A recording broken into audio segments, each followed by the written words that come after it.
Hello, everyone, and welcome to this episode of In Lay Terms. I'm your host, Payman Ascari, and today we have with us Mr. Shawn McLean. Welcome, Shawn. Hey, thanks for having me. No worries, Shawn. This is going to be more of a casual conversation. You and I, we met last night and we were talking, and I begged you to agree to come on and say everything on the record because you have a lot to say. Well, no, I just a standard Canadian, kind of fed up with the way things are. I'm a conservative. I guess my background, if people are interested, I was born in Victoria, BC. Transplanted up to northern BC when I was about 10. Lived there till I graduated. Moved back down to Vancouver for a few years. Worked for a cable company there.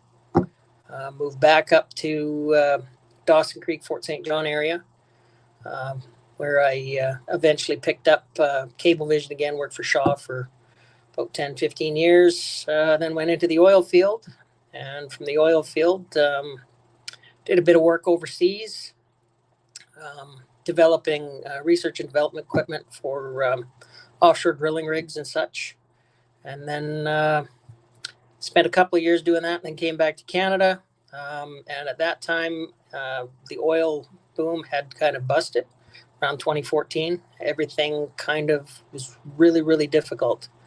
By that time, I'd spent a lot of time into instrumentation in the oil and gas field, but I hadn't done anything to get myself indentured or get my journeyman ticket. So I spent some time living off line of credit and all that kind of stuff to get that, and re-entered into the oil field. And now I work for a pipeline company, of all things, up in northern British Columbia. In the last election, I was fairly disheartened with the way the Conservative Party of Canada was doing their things. I'd actually had some one-on-one emails, back and forth correspondence with Pierre Poilievre, and I was really not happy with Aaron O'Toole or what he stood for or the things that he was doing. And I did not believe he was going to be able to get us from the Liberal government that we were at. So that was where I drew my line in the sand, and I'd asked Pierre to, take the reins, stand up for what was right for Canadians, and he decided to back O'Toole, which was my push into the PPC, where a friend had introduced me to it. And I read their platform, and it was exactly what I was looking for. So that's the background, and that's kind of what you and I were obviously talking about last night, is Canadian politics as it is. The failures of the Liberal government, not only the Liberal government, but in my opinion, the Conservative Party of Canada. 3 years of opposition with a corrupt Liberal government, and they couldn't even pull a win out. It's been proven. SNC-Lavalin, Jody Wilson-Raybould scandals, all of the monies that go everywhere. I mean, every time you turn around, you're looking at the Governor General spending $17,000 here on a trip and airplane flights, all of the extra monies that get spent on the elite while the Canadians are kind of suffering. So under that, I needed to vote PPC. There wasn't a candidate in my area. So my introduction to the PPC was to send them a video saying, look, I really don't want to be a candidate, but if this is the best you got, I'll do it. But if you can find somebody better, please. I just want to vote for PPC. And unfortunately, or fortunately, depends on how it works, they didn't have anybody else. So I stood up for the election in the last election, 2021 election, and our area actually got 10% of the vote. And in my area, we are 80% conservative, 20% NDP, not very much for Liberal. So we actually ended up taking 10% of the Conservative vote, which was an indicator. In my view, people have been ramrodding the PPC and how they're useless or how they don't belong or how they're just a flash in the pan. They don't have any relevance. We don't even have a seat. I keep hearing all of it. But when you take a look at where we were in the last election, where we were with COVID, where we were with Freedom Convoy and all that kind of stuff, the CPC didn't stand up really much for anything. They just kind of let everything happen. And as a result, they lost over 800,000 Canadian votes at that election. So let's fast forward to where we are today. Today, you've got Pierre Poilievre now steps in, and he is the leader of the party. And he's now starting to talk about things like Canada First, defund the CBC. Immigration's a problem. We've got to look after it. These are all things that were brought up by Maxime Bernier and the PPC party before. We were in the last election. It was stuff that was brought up in the previous election, 2019 as well. So the foresight that we actually need in order to get our country out of the trouble that we're in, you need to have that from the leaders that you're going to have you lead out of this. You can't afford to have somebody that's going to just pander and come up with ideas 2 years after the fact. Look at where we are in Canada right now. Look at how much money we've actually funneled to things like the Ukraine, the wars there. The Paris Climate Accords have been ruining. Obviously, I'm in Alberta, so oil and gas is something of a mainstay for me, but it's a mainstay for the country. I mean, Canada has relied very heavily on the equalization payments and the revenues of Alberta to prop up its GDP for decades. And now we have people in Quebec, like the Premier of Quebec and stuff, telling us how they won't allow pipelines for us to be able to get our product to market. They don't want our dirty oil. They don't want anything to do with us. They tout that they're the green province, that they have all this wind power that they sell to the States and stuff. And yes, they do. They actually have quite a bit of money. So much so that they really shouldn't be taking the kind of equalization payments that they're getting, yet they do, because they finagle the system to be able to kind of take those. And while they're screaming at us with our bloody oil and how dirty it is and stuff, the one thing that Quebec hasn't seemed to figure out yet is how to handle an ice storm. Because every few years they have one of them. And when those ice storms come, their hydro lines go down and they have no heat. And they wonder where they're going to get their heat from. And they come begging to Alberta for the oil. So the hypocrisy of things as they are, the way our Canadian government and everything is set as a constitutional monarchy, where we've got a governor general that is beholden to the king or the crown. And we've got a prime minister, which pretty much dictates, I shouldn't say dictate, but his recommendation on who the governor general is usually accepted by the crown. And then the king washes his hands of everything. We have nowhere to go when the governor general does things like she did recently with proroguing parliament. We have nowhere to go other than the courts, which, as I understand, were being engaged last week and into this week, and hopefully we'll have an answer and see if it was actually unconstitutional, as I believe it is, just like the use of the Emergencies Act was unconstitutional. The tools that these governments are using to oppress our people is never going to get better if we don't put better people in government. And that is why I kind of stood up. I liked Maxime Bernier. I liked his platform, peoplesparty.ca. If you're interested in going, check it out. Check out the website. Check out what is relevant to you. We've got lots of things on the platform, whether it's immigration or gun control or all sorts of different things. Immigration has been a huge thing.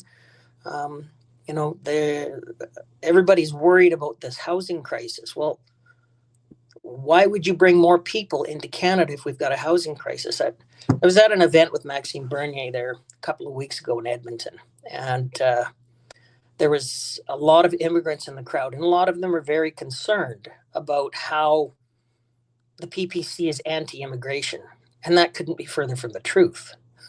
We need immigrants in Canada. We need new blood. We need people with skilled labors.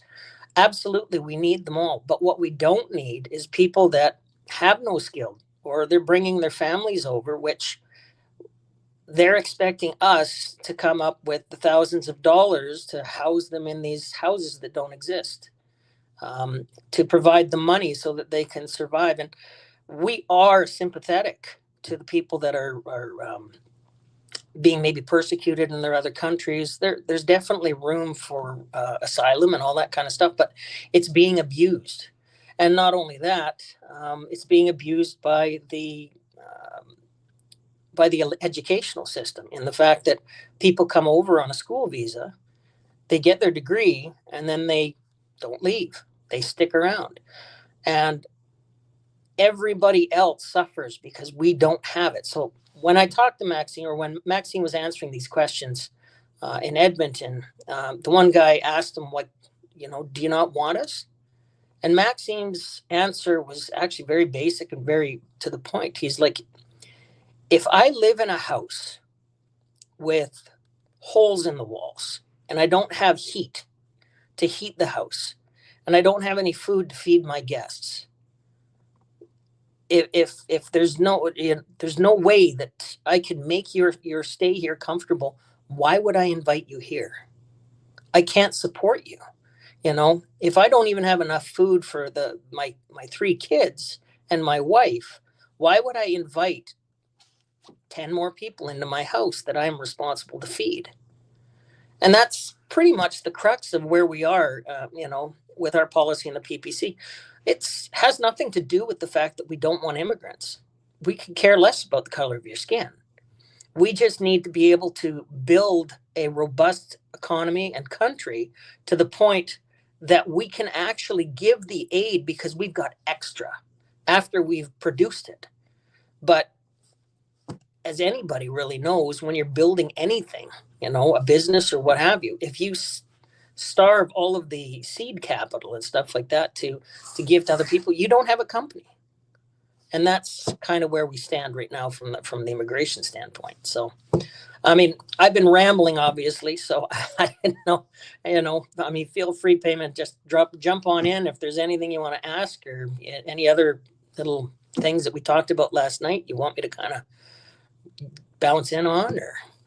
Yeah, so you and I don't want to speak for you, but myself, I'm very much limited government, stay free market kind of advocate. Stay out of my Absolutely. affairs, Yeah. stop taxing me to death. And we Amen. were talking about the concept of wealth redistribution.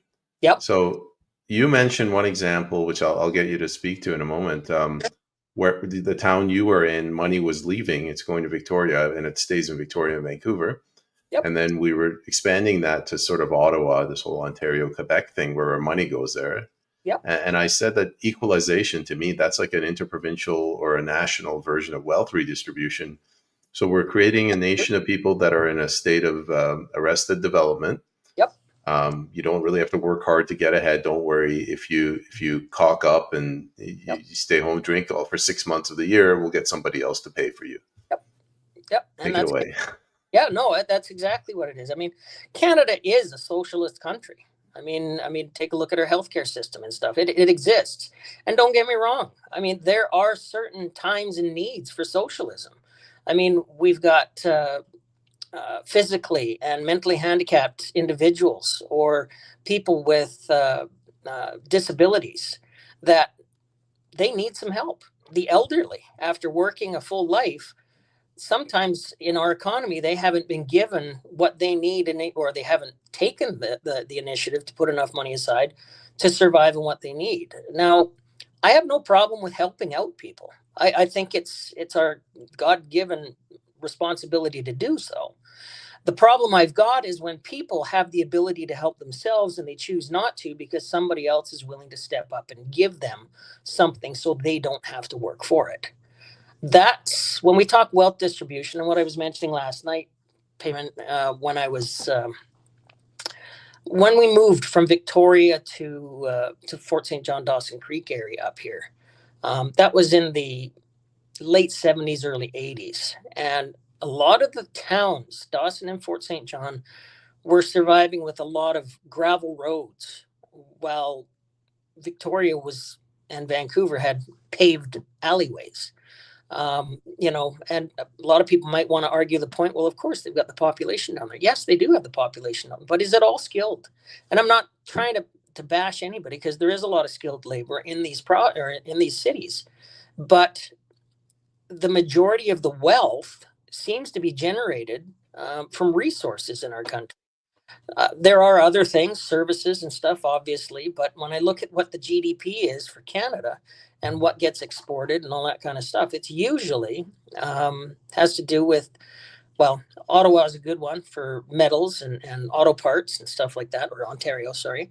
BC is mines, oil and gas, forestry, all the natural resources that we develop here. And what ends up happening is we pull an awful lot of money from our areas, from our back doors up here in Fort St. John, where we live, and we work at 40 below, and we get paid well for it. Absolutely, we do. But we're also punished for it. And when I say that, it means something along the lines of, we don't get to have, until recently, and I'm talking probably within the last 10 years or so, hospitals that are comparable to what you have in the bigger centers.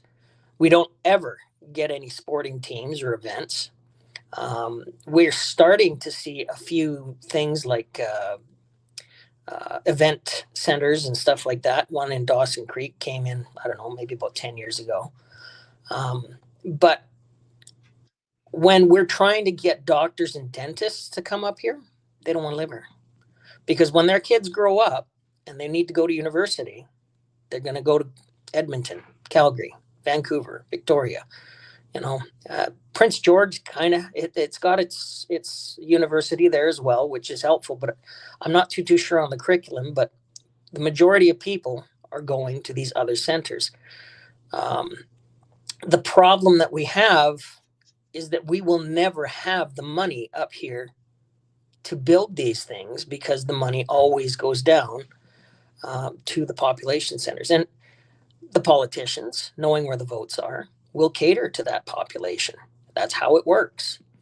And that will never change as long as we've got the kind of governing system that we've got right now. I mean, personally, I'd like to see something along the size of, take our provinces and cut them into 3 separate sections, and let those areas handle their own resources. If you can make money where you're at, great. Make the money where you're at. If you can't, take a look at places like Las Vegas or Silicon Valley. These are places that have absolutely nothing, and they've invested into things like gambling for Las Vegas and technology for Silicon Valley. I mean, you're talking deserts here, and they're making billions of dollars. What people need to do is they need to have that ambition and that initiative to be able to start ventures on their own. Like you said, capitalization, build it, attract people with better wages and stuff. And if you're keeping the money in your little section, then people will come to you. But if you're not, and you funnel all your money down to Vancouver or Victoria, and I'm just using BC as an example because that's where I grew up, but from a federal standpoint, it's no different. I mean, our equalization payments, Alberta makes the money, and we send it to Ottawa, and Ottawa distributes it to where all the votes are, Quebec. There's no fairness in that. There's no initiative or incentive. Shawn, let me jump in. So, what about, like, for me, equalization? I have a moral issue with that. Like, I don't think the purpose of a country is to have socialism and equalization within that country. Like, I just don't think that's the purpose. Like, you have a province, you're on your own. Well, the same way I believe in people. But what are your views? Like, do you agree with that? I do. Honestly, I do, because that's the kind of, like, I think I gave you the analogy that I gave my daughter. Where you're in high school and you're grading on a curve, and you work your ass off to end up getting an A plus, and there's the deadbeat down there that didn't do anything for studying and got a D, and all of a sudden you're getting a C minus. I mean, that just doesn't seem fair. Where is your incentive to actually achieve, to go beyond, to put an effort in? It doesn't exist. It's being taken away from you. And it's no different when you talk about equalization. Equalization, I get it. We're a country, and I have no problem in being a part of a country, and I have no problem in supporting other people. But you take a look at the difference between certain provinces, and again, this is my very limited view from living in the West, and maybe there are other things that I'm not aware of, and I'll be the first to admit it. But I have a lot of respect for a lot of the eastern coastal provinces because they realize that their fisheries are defunct. There is nothing there for them to be able to make money, but they love their province and they're not leaving their province. But what they do is they transport themselves over to Alberta where there is work, and they will work for a month on, month off, or they'll work for 2 weeks on, 2 weeks off, away from their family in order to provide for their family. These guys are not lazy people. They're getting off their butt and doing it. But I have, and I've got family members, living in Victoria, smoking weed and basically pulling up a welfare check. And, they're perfectly capable people, but they've been taught that it's okay to sit back and do nothing. You can tell, and again, I'm going to get a lot of hate on this, but I recognize mental illness. It is a real thing, and I've actually gone through some of it myself during my divorce and some of my time with things. So I get it, but when people use it as a crutch or as an excuse to stay where they are, that's a problem. And you kind of got to have people around there to help you. I mean, sure, bring them up, but and have opportunities. But in order to have those opportunities, you've got to give somebody the incentive to actually step up and create something. And in all honesty, with what I've seen, whether it's federally or provincially, when the money starts getting shifted away from the people that are actually earning it, whether it be in equalization payments, taxes, or other things, you're going to take away their drive to excel. I mean, why would you? I mean, even me, I just did taxes. I mean, I'm looking at how much I made, and okay, how am I going to deal with my taxes to the point legally that I can keep as much in my pocket? Okay, well, I've got to put away some RSPs. All right. Well, maybe I shouldn't take that much overtime. I mean, you look at Donald Trump right now, he's talking about not taxing overtime. That's a great idea. Why would you tax overtime? You want people to succeed. And if Canadians succeed, they make more money for taxes. But don't take 50% of it from them. Anyway, that's my rant on that. But yes, I agree with you. Equalization payments doesn't really benefit everybody. It only benefits the ones. And the problem I've really got with equalization is how easy it is to manipulate. And Quebec does it like a king. I have another problem with equalization. Like wealth redistribution, you see it usually at the low level. So Johnny makes $1 an hour, Billy makes $1 million, and whatever you redistribute that wealth. Yep. But now we're doing it at the national level. We're squeezing it in. Do we do it? Like, what happens next? Are you going to do it at the corporate level in the middle, where this company made this much money and this payments company wasn't profitable, so you got to transfer your profits to payment? It depends on whether you know the prime minister or not. Sorry? Said it depends on whether you know the prime minister or not. Yeah, that's okay. That's a good point. Yeah. I mean, and that's the problem. I mean, and the other problem is that,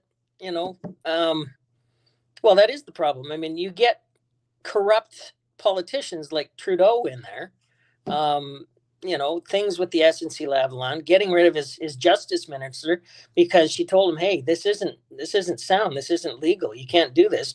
Oh, you're out. I don't like what you're saying. No, you're gone. Like, when you start adding corruption into your politics, into your governments, what you're seeing, what we've seen with the Liberal over 3 terms. They're censoring us. They're making sure mass media is regulated and bought. It seems like, they're funding CBC up the nose. I mean, even Jack Nagel. He was the ombudsman for CBC, and during the last election, I noticed that the PPC was being represented in the other category of the CBC poll tracker. And they even included the Green Party, but the PPC, and they had less votes, or they had less of the popularity, but they were shown as a legitimate party in the CBC poll tracker.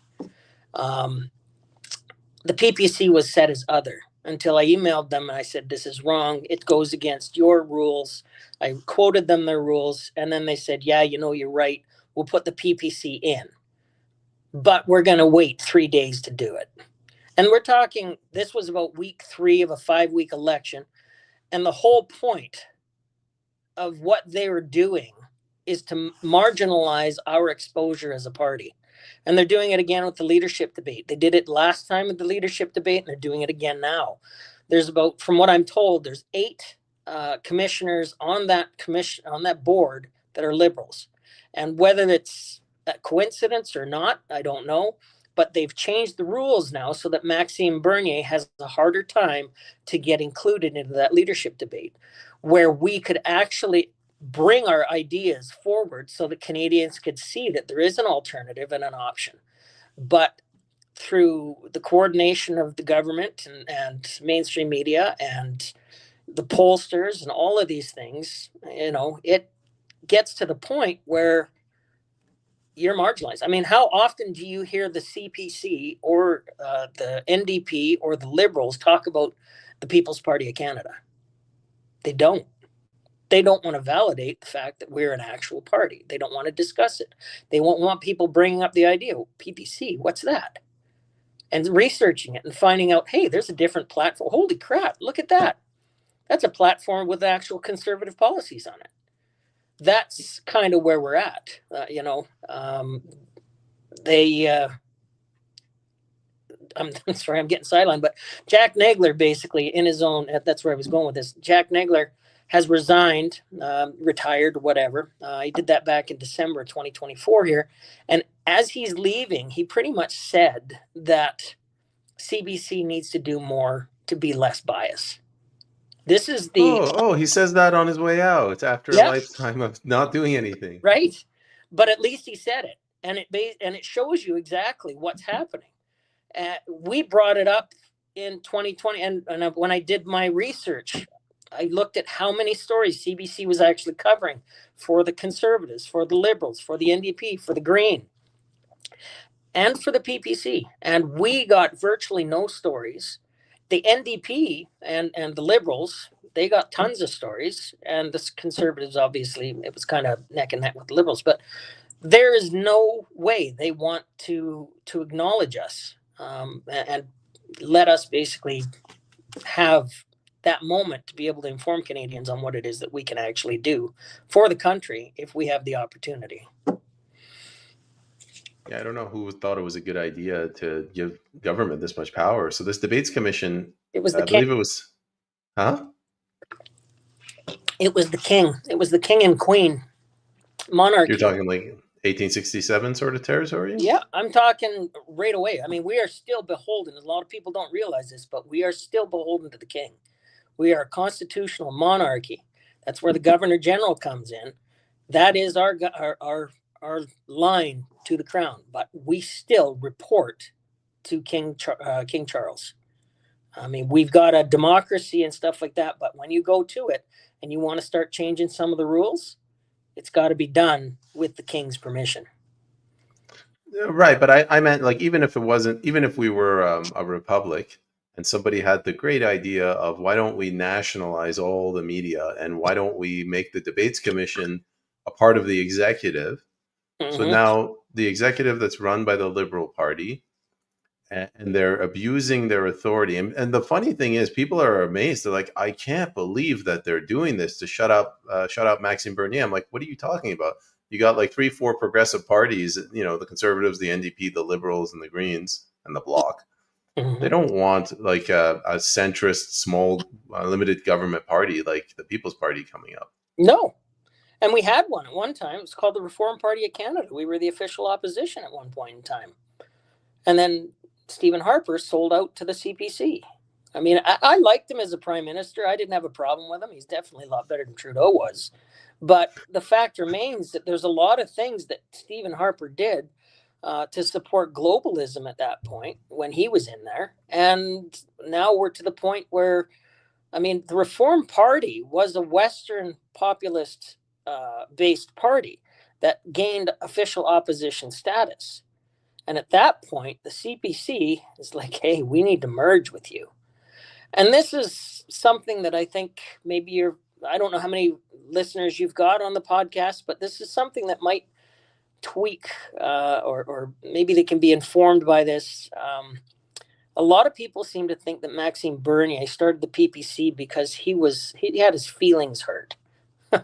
That's not why he did it. And you're talking to a guy who grew up in the 80s, like we were talking last night, and I saw Quebec wanting to separate and wreck my country, and I was mad. And anybody with a Quebec accent was a jerk, you know. But I finally, after reading the platform, I did get the opportunity to meet Maxime.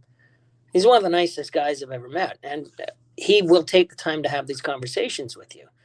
And the one conversation I had with him was, what happened with all of that? And he says, well, I got 49% of the vote for that leadership debate against Andrew Scheer, and I accepted it.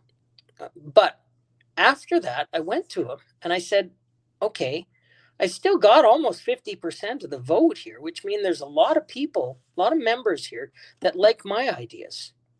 Can you work with me and maybe we can actually build this party so that we include some of these values that other Canadians want to embrace? And he was refused. He was told absolutely no. We're not taking anything from you. And at that point, I got to ask anybody that likes to accuse Maxime of doing it because his feelings were hurt. If your values aren't being represented by the party that you are actually supporting, why are you supporting them? I mean, why would you stay? Just to keep that job? I mean, honestly, if Maxime was a sellout like some of the politicians out there, he would have just stayed. But he saw that there was a problem in the Conservative Party of Canada that he wanted to try and fix, and he was in a position to try and fix it. And he lost by 2% and was pretty much told, no, your ideas don't mean anything. So if that's me, I'm gone. And I doubt I'd have the cojones to step up and create a political party, but he did. And I hear a lot of other people that don't like Maxime Bernier. Some of them started with him at the PPC, and they had some ideas, and he had some ideas, and that's it didn't work out. Nobody's ever going to agree 100% with everybody all the time, but I think if people look at the platform, they'll find out that the majority of what the PPC stand for, a good amount of people will support that. And I think if they really compare apples to apples and they compare PPC to CPC and they look at what it is their values are, if they're actually voting their values and not their fears, we can actually change the government and become what it is we need to be in order to fix what Trudeau and the official opposition CPC have actually put us in where we are right now. That's my personal belief. Gonna go to the comments from Wolf. He's Sure. talking about the crown. Kind of not completely disagreeing with you, but he sees it differently. I No, used to hold that's good. Sean's position, but I have learned it is not the king or the British monarch. It is the crown, which is a cartel of powerful economic and political interests from the Privy Council on down, along with the Governor General and some oligarchic families. The British monarch is a distraction. 100%. And when I use the crown or the king or whatever, I mean, he's the figurehead. He's the one at the top. But just like Trudeau isn't the one that put us 100% into where we are. I mean, Mark Carney with his financial advice, Chrystia Freeland. I mean, it's a whole bunch of them coming together and coming up with ways to subvert freedom and constitutional rights, like they did with the Freedom Convoy, the Emergencies Act, freezing people's bank accounts, all the things they did, and the things that nobody's ever going to know about. I mean, I don't know. I saw in one of the videos during the Freedom Convoy a bunch of military that had no distinct insignias on their uniforms. And there was a story that a UN ship had boarded somewhere in Hudson's Bay or something, and that they came down from that. And I don't know if it's true or not, but with what Trudeau and Freeland attempt to do and their blatant disregard of ethics, it wouldn't surprise me at all that they took in foreign aid to oppress the Canadian people in order to get what they needed. The Ontario police weren't doing what they needed them to do. They were frazzled. They didn't know how to do it. So they might have tapped into this. I don't know if that's true or not, and I'm not going to go on record saying that that's exactly what happened. But if you go back into the documentation and you take a look at it, you will see some of these pictures where they've got military people with no insignias on them whatsoever. And the hypothesis at the time was that there might have been UN representatives come to help suppress the crowd. I don't know. It's one of those things that's just impossible to prove. And they have such an airtight operation. Like nothing gets leaked out of there. Well, Nothing. I mean, they've owned this, the RCMP commissioner, I mean, they're in like a dirty shirt on the Ottawa Police Department. I mean, yeah, I mean, they've got the media sewn down, right? I mean, don't you dare report anything that we don't want to be reported because your funding might be taken back, and that $200,000 bonus that you made CEO, that might go away. I mean, it's terrible, and that's what we need. Honestly, with the corruption that we've got, and it's actually, if you go to the PPC site and look at my name, it actually says right under there, it's my last little blurb. My goal, if I were to ever get in there, is I want to create a law that we could retroactively go back against politicians, no matter how long they've been out of office, and investigate any so-called crimes that we figure were breach of ethics or criminal, and charge them with it, and have significant fines and jail time for these guys that have bought off the police, so to say, or the military. And yeah, I'd love to be able to put that in law so that we can actually go back and start scaring people again. If you're in politics and you want to do any of this corrupt stuff, you're done. Yeah, here we go. Yeah, Shawn's primary personal objective in this role should be to obtain the privilege of the majority vote in his riding, would be to champion the cause of holding elected officials accountable for their actions. Yeah. Yeah. And that, like I say, we need people, but it's not people like me, honestly. I mean, I'm just a vocal guy, right? I just stepped in because PPC needed a guy. The only way this is going to we're going to fix anything, is if we can get Canadians to get frustrated enough that they're going to start voting their values rather than their fears. A lot of people are worried, oh, if I vote PPC, I'm going to let the Liberals in for another time. That's a bunch of crap, especially in my riding. Like I say, 80% Conservative. You split my vote in my riding, I step in instead of Chris Workington, and I become that Conservative voice. Now, what do you think's going to happen? Am I going to work with the Conservative Party of Canada? Of course I will. I'll even work with the Liberals for that case, in that position, but influencing policies and what's acceptable for the people of Canada and my constituents. I mean, you got to start somewhere. And if you're going to just vote for the next worst option, which in my opinion is the CPC, then all you're doing is waiting. You're waiting for something to change. And if you're not part of being that change, you're going to wait an awful long time, as the rest of us will as well. So, Yeah, you put that really well. When people tell me, like, don't support the PPC, if you want to make change, support your local conservative party and get involved at the EDA level. And I'm like, okay, walk me through the mechanics. Like, for the next 10 years, tell me what you're going to do to take back the conservative party. Because yeah. right now it's just a lot of hope. Like, let's vote them in and let's just hope that they magically turn into a conservative party. Well, and the iron fist that they rule it by. I mean, take a look at what happened in the last election when you had a couple of CPC MPs or candidates, sorry, that weren't on board with the COVID mandates and the COVID actions that was happening. They were taken out. CPC dropped them.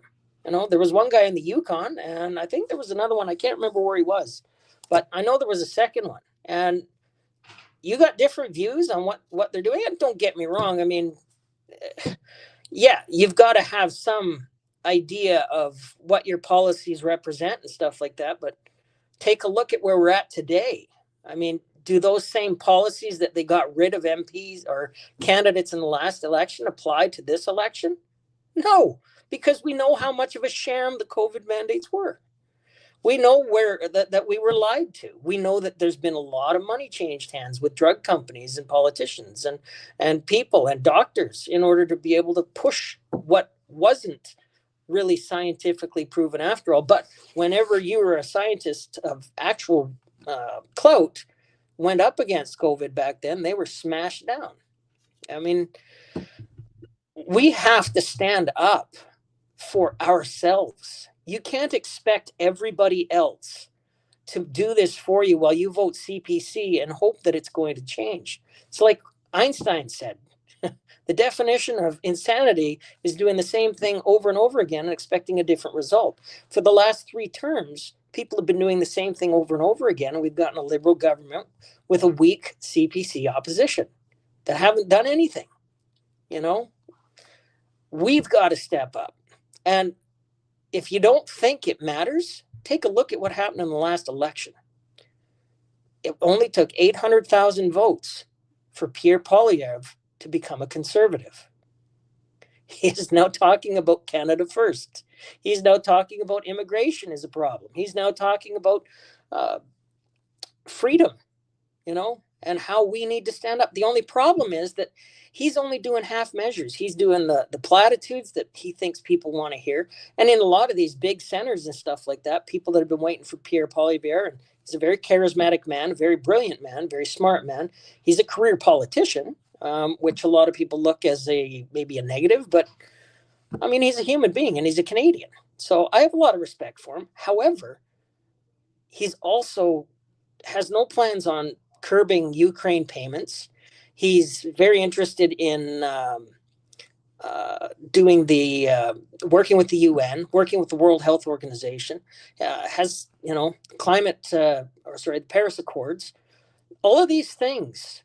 Do you, as a Canadian citizen, support this stuff? And if you do, then yes, go ahead and vote for him. But if you don't, you should be voting for the People's Party of Canada, because that's the only one out of all the other political parties that is actually going to represent what you want.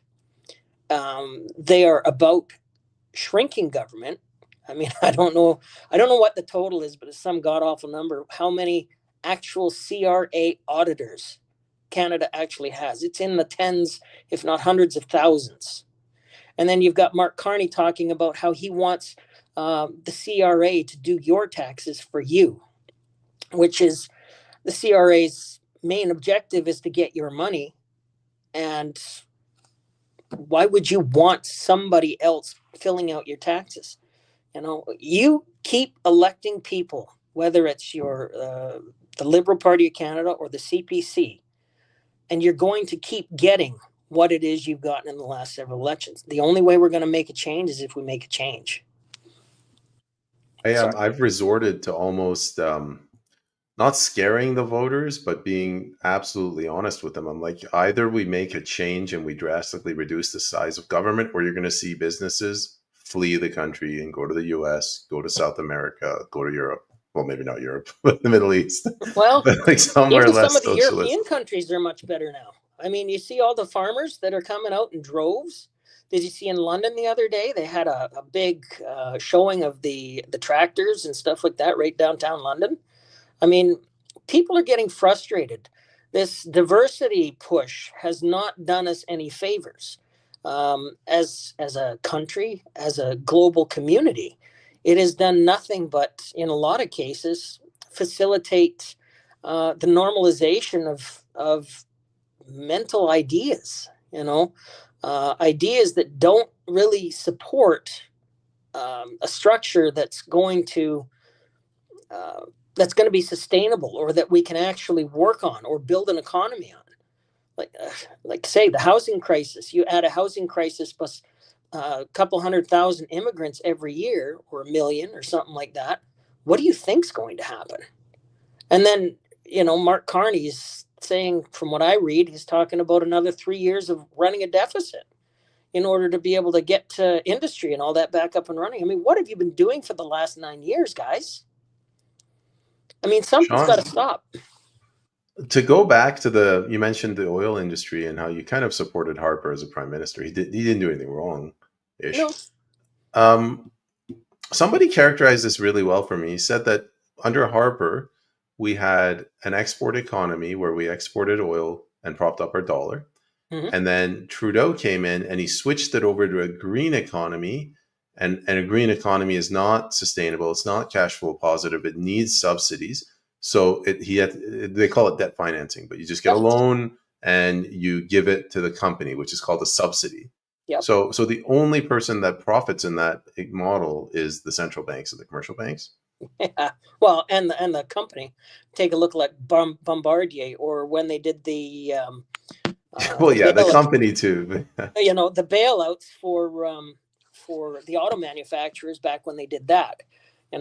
Where the PPC realizes that. That's the nice thing about Harper, and I'll give him credit for that. He was an economist.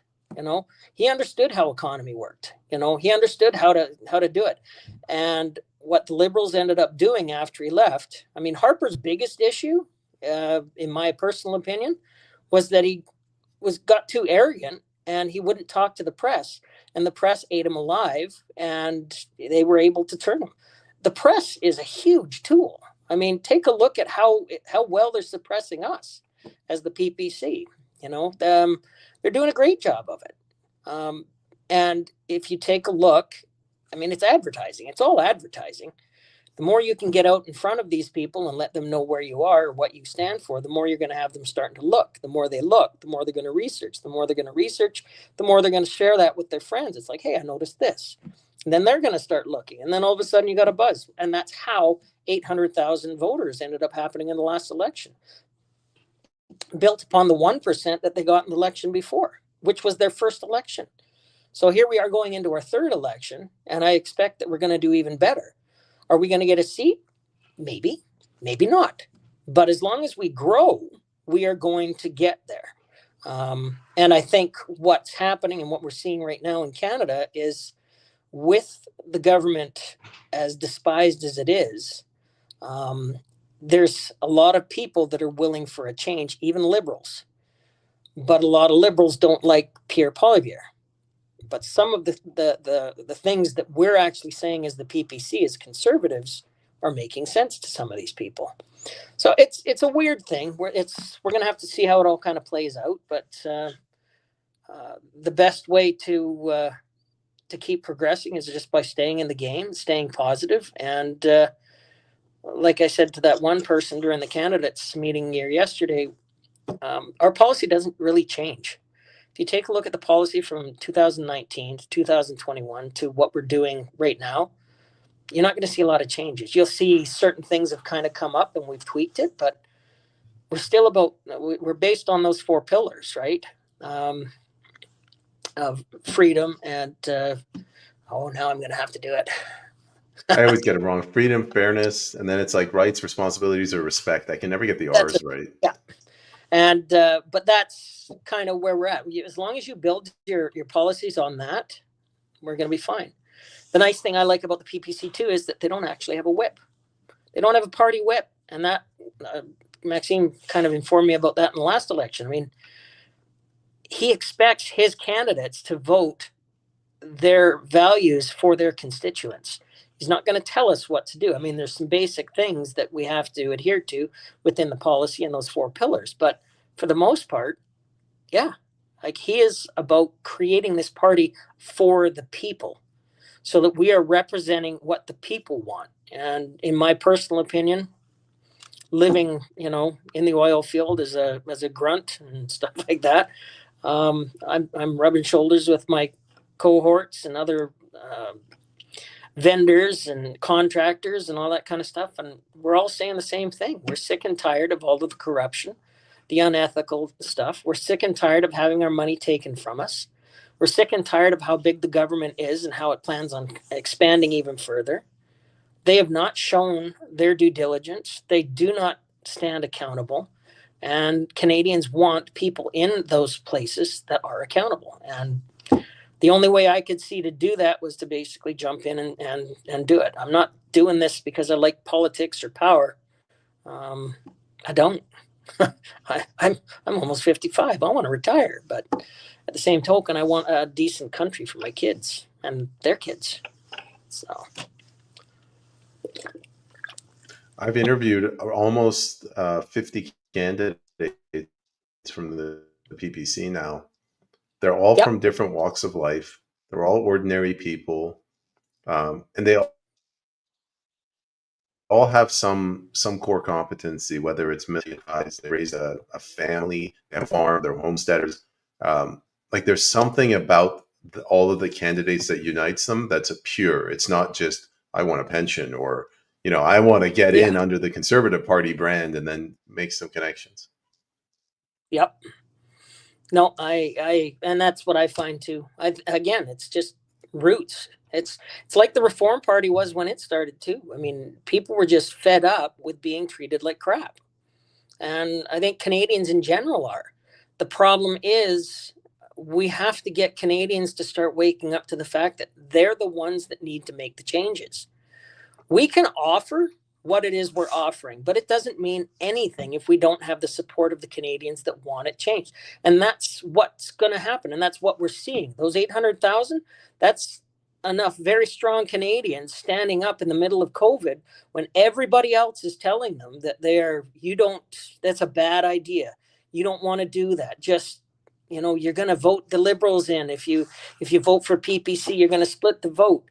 And again, that splitting the vote thing, sure, there's maybe a couple of ridings that could have a bit of an impact. But when you start talking about ridings like mine in Alberta or Western Canada, where I've got 80% of the vote, and even if I split it, we're still getting a Conservative in there. So what's it going to hurt? We need to put more people in there to keep these people accountable. Like I said before, that's why Pierre Poilievre is starting to talk like a PPC person now. Canada first. I mean, that was a Maxime phrase back during the first election or the second election that we was in. So I always say the Conservative Party, they should change their logo to like the world's longest finger, out in the wind, try to see which way the political winds are blowing. So true. And that pandering and stuff like that, that's how they do things. They base everything on polls. Let's do a poll on this. Okay, that poll tells us that we need to do this. Well, I don't know. I think it's probably better rather than taking these polls. And I think we talked about how I don't really believe the polls. Polls, I did the research on that when I was looking at how Maxime was held out at the leadership debate last time. And part of the reason was because you had to poll a certain amount of percent of Canadians that wanted to see you in it. And when I started looking at where these polling companies were getting their samples from, it was all in orange or red cities. And when I say that, I'm talking big cities like Vancouver, Victoria, Edmonton, Calgary, Toronto, Ontario, all in Quebec. They were polling specifically in areas that predominantly vote either Liberal or NDP. So you ask me, how are they going to get a representative poll of all of Canada if you're picking, you're cherry picking these certain areas? It's set up from the start. I don't We believe got a we got a criticism from the audience. She's a really nice X. woman. I've had her on before. I love the PPC people, but it is against my moral conscience to vote for a monarch or people who stand under a monarch. Okay. I'm sorry. What's the name there? One Oh, more godless woman. okay. No, I don't disagree. I think what you're talking about is you're making Maxime Bernier akin to a monarch. Is that what I'm taking from that? I'll wait for her to respond, but I think her argument is these people that say, my vote doesn't matter. If I vote for them, that means I support their system. I refuse to acknowledge the legitimacy of their system. I see. Okay. Well, maybe, but I mean, the truth of the matter is, we live in this country. I mean, the only way that we have an opportunity to change it is by voting. If you don't like things as they are, then put people in place that can actually change it in the way that you want it to be changed.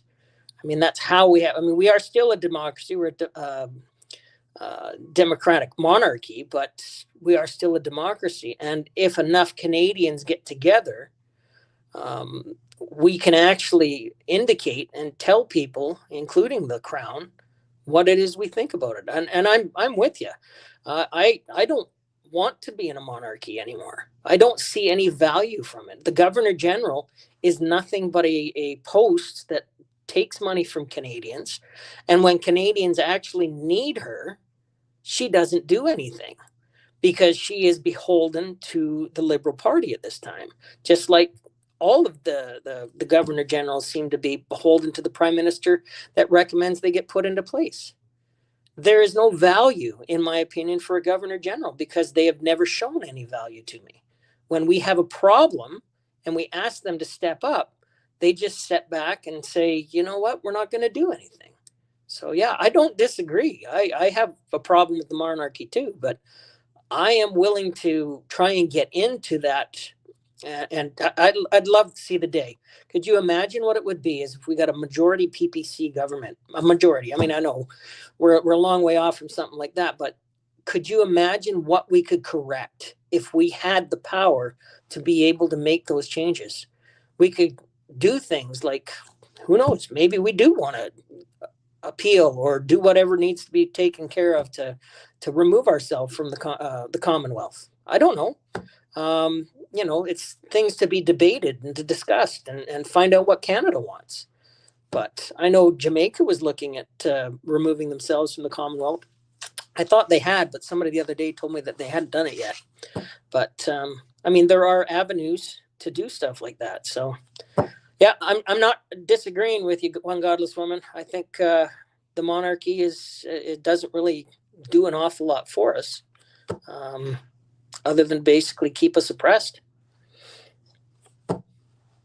I just don't like our system. It's not even that I don't like our system of government. It's like whoever conjured it up was high on opium, or maybe they were really hungover. It just is written so poorly and it's so convoluted. The whole concept of governor, lieutenant general, lieutenant governors, governor general, the legislative assembly, the was it the legislative council, the senators. Yeah. It's just a very Yeah. poorly thought out plan. Well, you got to remember this is an archaic system that was uh, built to support the crown. I mean, and the areas away from Ottawa in the east and stuff like that, even Victoria and stuff like that, they're meant to be vassals of sorts, and the breadbasket of Canada is there to serve their needs. I mean, take a look at the trading industry when we first came over from Britain and stuff, and how we just pretty much pillaged the lands for beaver pelts and all the things that they had there. I mean, it's about serving the masses and the politicians and all that in Ottawa. And that's why I think we need to get some people like the PPC in there to kind of shake that up a little bit and start representing the people more and taking away from these big corporations like the Conservative Party of Canada and the Liberal Party of Canada, where, I mean, they're pretty much buying votes left, right, and center during elections. Like they'll buy big street corners from what we were talking or heard yesterday, in order to be able to put their signs there. I mean, as the PPC, we don't have those kind of funds. I mean, we're scratching for every dollar that we get in order to be able to run an election, each election. But even with that, even with the media suppressing us, even with the Leadership Debate Council keeping us from getting out there in front of Canadians, Canadians are still spreading the word. And through the website and the work of candidates like yourself and me and other people within the organization, the word's getting out. And the volunteers I had in the last election were fantastic. People are ready for some change, but the ones that are voting Conservative are just too afraid right now to jump. They're not ready for something like that. But Yeah. until they do, like you say, definition is sanity. Well, Shawn, how about we end with you telling the audience where they can get a hold of you, donate to you, find out more about you? Yeah. Well, basically, I'm working on. I work under the Northern Greater Alberta Regional Association. You can donate. The best place actually right now is to go to the peoplespartycanada.ca and just go under my bio there. And there is links there for donating. I will be working. I've been working with people to reactivate my website from last year. That's probably going to take me a little bit more time, but like I say, for now, I can be reached through peoplespartyofcanada.ca. I am on Facebook, as you can see. You've done your research. I've been a pretty quiet guy. Like I say, I've got a new girlfriend and a couple of stepchildren and stuff like that over the last year. I've been kind of focusing on them, but now it's an election year. I'm going to start dusting a few things off and starting to put together some stuff here up in the Grand Prairie area. So if you guys are ever up in the Grand Prairie area, by all means, on Twitter, smclean.ppc, or X, I guess is what it's called right now. So, yeah, like I say, that I'm not the easiest, but I'm also not the hardest to get in touch with. So I appreciate you taking the time there, Payman. It's actually been really nice talking to you. No, I had a blast. You're very, very interesting individual, and you're full of wisdom. So glad to have you. Well, I mean, you've been here before me, but it's good to have you as part of the family. Thank you very much, sir. Take Thanks care, for Shawn. listening. You bet. Have a great day, everybody.